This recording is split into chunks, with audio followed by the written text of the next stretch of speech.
Welcome to GamerGrade's 2020 Gaming Build Guide, revealing the very best components to buy for a high-performance 2K gaming system, for a total of £1,000. The main purpose of this build guide is to give you the best blueprint to work off, assuming you have a £1,000 budget to pull from. The selected components are strategically chosen to work together optimally and seamlessly, straight out of the box, giving you the very best bang for your buck, all while sticking as close as possible to the £1,000 budget. First up, we have the brain of the system, which comes in the form of the third generation AMD Ryzen 5 3600 Zen 2 processor.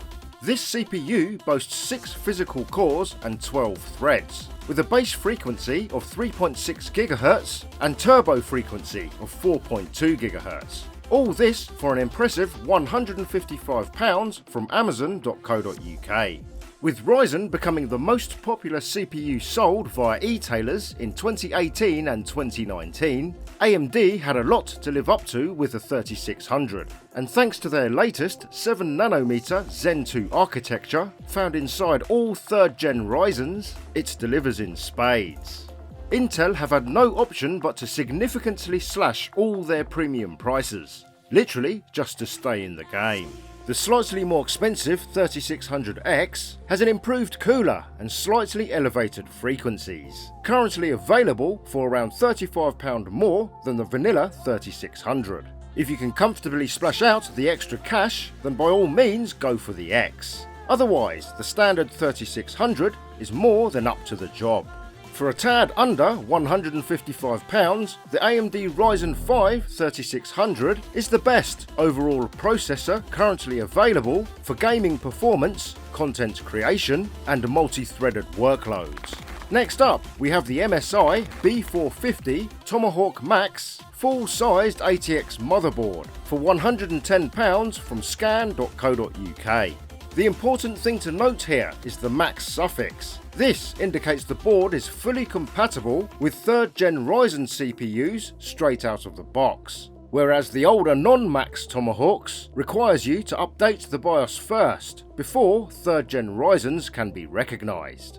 The B450 Tomahawk performs consistently well across the board and can handle overclocking well. It also boasts a full-speed Type-C USB port, large heatsinks, and an NVMe compatible M.2 port. The B450 chipset may be an older chipset from AMD, but the Tomahawk Max performs just as well as the much more expensive X570 based AM4 boards.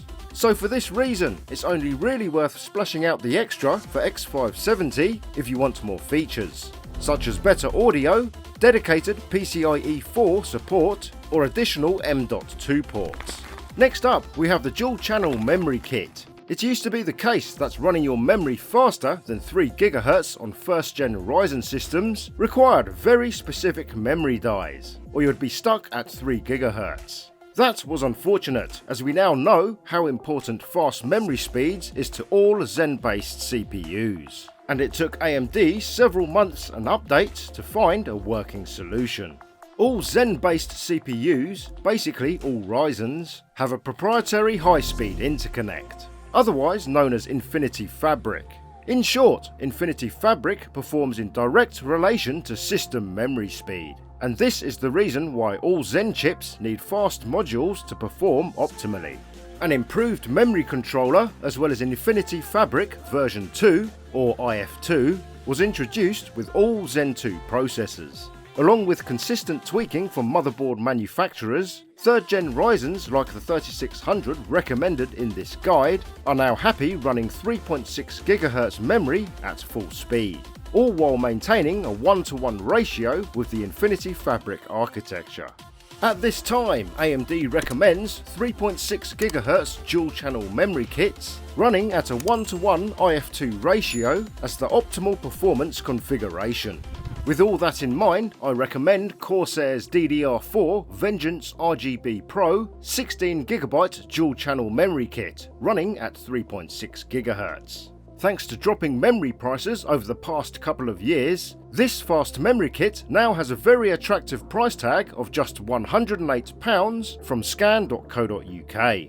A very important thing to note here is that you'll notice kits being sold with the exact same name and specification, but some will be labelled as Ryzen or AMD optimised, while other identical kits will have no such labels. If you have the option of purchasing these kits labelled for AMD Ryzen, usually for a few pounds more, then make sure to do so, as this guarantees optimal compatibility with all Ryzen architecture. Otherwise, you could be in for blue screens and crashes when setting those overclocked XMP profiles. Dropping to 8GB of system memory is not advised, as modern games now recommend 16GB for optimal performance. However, 32GB is still overkill for gaming in 2020, and is only recommended if you plan on using memory-intensive professional applications and content creation. Corsair has done an excellent job of diffusing the LEDs on its Pro modules using a strip of opaque plastic, resulting in an attractive and organic flow of ethereal RGB colour. Corsair also offer RGB dummy modules allowing you to fill empty slots in your motherboard to provide a full unbroken stretch of RGB lighting without breaking the bank. It's also worth noting that these Pro modules are much taller than standard modules, protruding from the board by around 5 centimeters.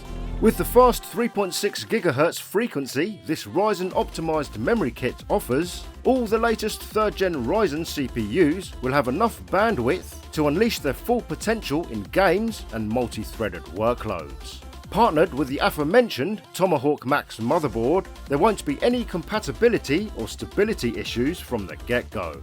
If you do find you're in a position where you need to use slower modules, then to keep the system performing within optimal ranges, a 3 GHz kit should be the minimum consideration for any 3rd gen Ryzen.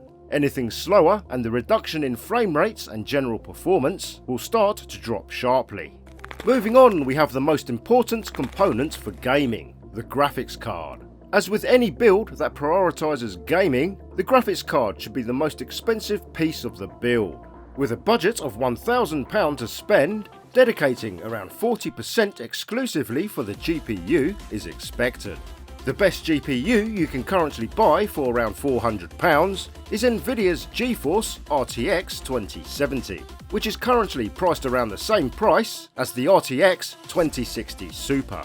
Zotac's 8GB RTX 2070 Mini is currently retailing for £408 from scan.co.uk.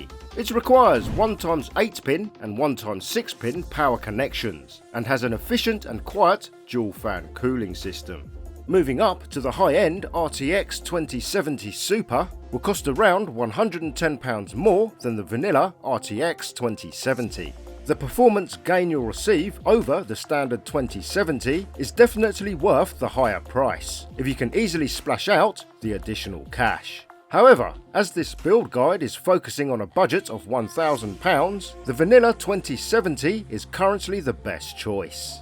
With serious competition from AMD at this price range, it would be an injustice not to mention their Radeon RX 5700 and 5700 XT cards, which may lack ray tracing abilities altogether, but are seriously fast at rasterization tasks for the asking price.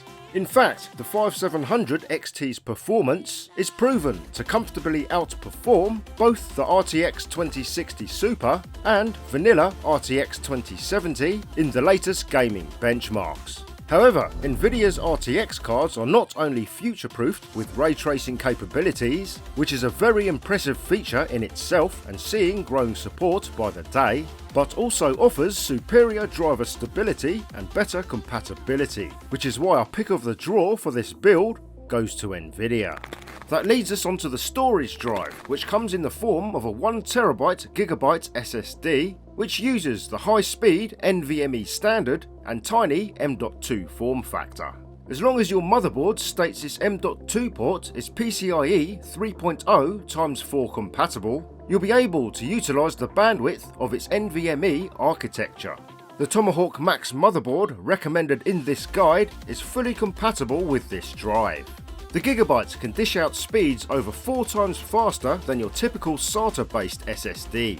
With a read speed of 2.5 GB per second and a write speed of 2.1 GB per second, the Gigabyte makes the perfect boot drive for any high-performance system, as well as installing all your favourite apps and games. The 1TB M.2 GB SSD is currently available from scan.co.uk for £116. If you need additional storage space, then it's worth considering adding a separate high-capacity data drive. Opting for any 3.5-inch SATA drive with a 4TB capacity will currently net you the best value for your money, coming in at around £80 to £90.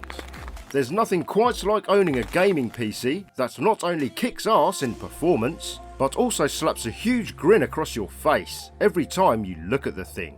For just £83, the LAN Cool 2, which is manufactured by Taiwanese premium case specialists Lian Li, is more than up to the job. Here's the features worth mentioning. Customizable RGB lighting with an attractive, sleek design. Hinged tempered glass side panels on both sides requiring 0 tools. Additional flip-down side panels on both sides, providing quick access to storage bays and covering up any spare cabling when closed. Decent water cooling support and good airflow, with removable dust filters included in the roof, base and front panel. Great cable management features throughout, making neat and tidy builds blissfully easy. 3 pre-installed 120mm fans, which are exceptionally quiet and efficient, right out of the box. 7 times 2.5-inch drive bays, of which 3 can also double as 3.5-inch hard drive mounts. Vertical GPU mounting kit for showcasing the most expensive part of your system. The only minor drawback is there's no 5.25-inch drive bays, so if you need an optical drive, an external device would be required. For just £83 from overclockers.co.uk, the LAN Cool 2 delivers a lot more bang for your buck than most other cases in this price range. When it comes to choosing an appropriate power supply for your gaming system, the last thing you want to do is skimp on PSU quality, only to find your system becomes unstable or even damaged due to an unreliable power source. At peak load while gaming, the system recommended in this guide will drain no more than 250 to 300 watts of power in total. This means any 500 watt 80 plus rated power supply will provide more than enough stable power with plenty of juice to spare. It goes without saying, be sure to choose a high quality brand such as CORSAIR, Thermaltake, EVGA or Cooler Master to guarantee stability and prevent disasters caused by unstable power. The model I've decided to include in this guide is the 500 watt Thermaltake Smart RGB for just £45 from scan.co.uk, as the attractive RGB lighting included in this model matches the theme of this build. If you have the extra cash to splash, then opting for a modular unit will allow you to completely disconnect and remove any unused power cables from the system, resulting in a tidier build.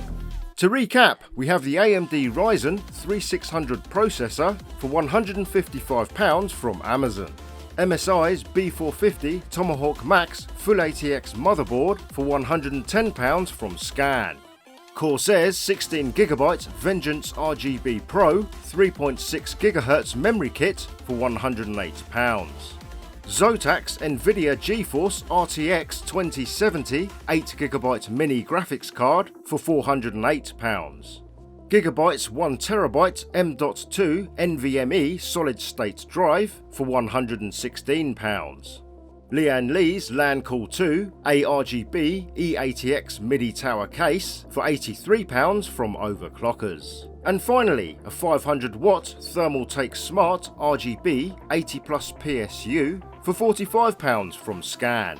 That's a grand total of £1,025, and the performance to price ratio of this build is truly astounding. The system should perform very well for at least the next 3 years minimum, making any gamer proud to own. For those of you that can spend a little more, be sure to upgrade the areas of the system that will benefit you the most. For example, if you plan on using the system for content creation, then 32GB of RAM would be a wise upgrade, as well as a 4TB hard drive for file storage. If you want more gaming performance, then opting for the RTX 2070 Super for an additional £112 will be money well spent. If you plan to overclock the processor and reduce fan noise, then a 120mm or 240mm Arctic Freezer 2 all-in-one liquid cooler for an additional £50 or £60 will do a fantastic job. If you're about to purchase your first gaming system, then feel free to ask any questions you may have. We have some very helpful PC gamers in this community, who are more than happy to help out, myself included.